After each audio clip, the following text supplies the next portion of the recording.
വാശിയേറിയ പോരാട്ടം കഴിഞ്ഞ് 3 ദിവസമായി തുടരുന്ന കൂട്ടലിലും കിഴിക്കലിലും വിരാമമാകാൻ ഇനി മണിക്കൂറുകൾ മാത്രം. നാളെ രാവിലെ 8-ന് സ്ട്രോങ് റൂമുകൾ തുറക്കുന്നതോടുകൂടി വോട്ടെണ്ണൽ നടപടികൾ ആരംഭിക്കും.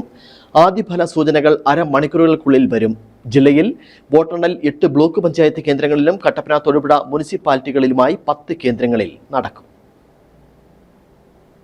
ഒരു തിരഞ്ഞെടുപ്പ് മാമാങ്കത്തിന് കൂടി സമാപനമാവുകയാണ്. നിയമസഭാ തെരഞ്ഞെടുപ്പിന് മുന്നോടിയായുള്ള തെരഞ്ഞെടുപ്പായാണ് രാഷ്ട്രീയ നിരീക്ഷകർ ഈ തെരഞ്ഞെടുപ്പിനെ വിലയിരുത്തുന്നത്. 15 ദിവസത്തെ തീപാറുന്ന പോരാട്ടത്തിന് ശേഷം 9-ന് വിധിയെഴുതി. തുടർന്ന് വന്ന 2 ദിവസവും കണക്ക് കൂട്ടലും കിഴിക്കലും അവലോകനവുമായി പാർട്ടി ഓഫീസുകളും സ്ഥാനാർത്ഥികളും വീണ്ടും സജീവമായി. വീടുകൾ കയറി വരഞ്ഞ സ്ഥാനാർത്ഥികൾ കഴിഞ്ഞ ദിവസങ്ങളിൽ നഷ്ടപ്പെട്ട ഉറക്കം വീണ്ടെടുത്ത് വിശ്രമിക്കുകയും ചെയ്തു. നിലവിൽ വന്ന കണക്കിൽ അവസാന കണക്ക് കൂട്ടലുകളാണ് ഇന്ന് നടത്തുന്നത്. ഈ കണക്കുമായി നാളെ വോട്ടെണ്ണൽ കേന്ദ്രത്തിലെത്തുക. കൗണ്ടിംഗ് ഉദ്യോഗസ്ഥർ രാവിലെ 6:30 സ്റ്റേഷനുകളിലെത്തും. 7:30 സ്ഥാനാർത്ഥികളും കൗണ്ടിംഗ് ഏജന്റുമാരും എണ്ണൽ കേന്ദ്രത്തിലെത്തും. കൃത്യം 8 മണിയോടെ പോസ്റ്റൽ വോട്ട് എണ്ണി തുടങ്ങും. തുടർന്ന് വോട്ടിംഗ് മെഷീനിലെ വോട്ട് എണ്ണും. 9 മണിയോടെ ആദ്യ ഫലം വന്നു തുടങ്ങും. ഓരോ പഞ്ചായത്തുകളിലെയും 1 മുതലുള്ള വാർഡുകളാണ് എണ്ണുന്നത്. ഗ്രാമ ബ്ലോക്ക് പഞ്ചായത്തുകളുടെ വോട്ട് ഒരു മെഷീനിലായതിനാൽ ബ്ലോക്ക് ജില്ലാ സ്ഥാനാർത്ഥികളുടെ ഫലം ലഭിക്കാൻ താമസം നേരിടും. ഓരോ വാർഡിലും ബ്ലോക്ക് ജില്ലാ സ്ഥാനാർത്ഥികൾക്ക് ലഭിക്കുന്ന വോട്ട് കൂട്ടിവേണം റിസൾട്ട്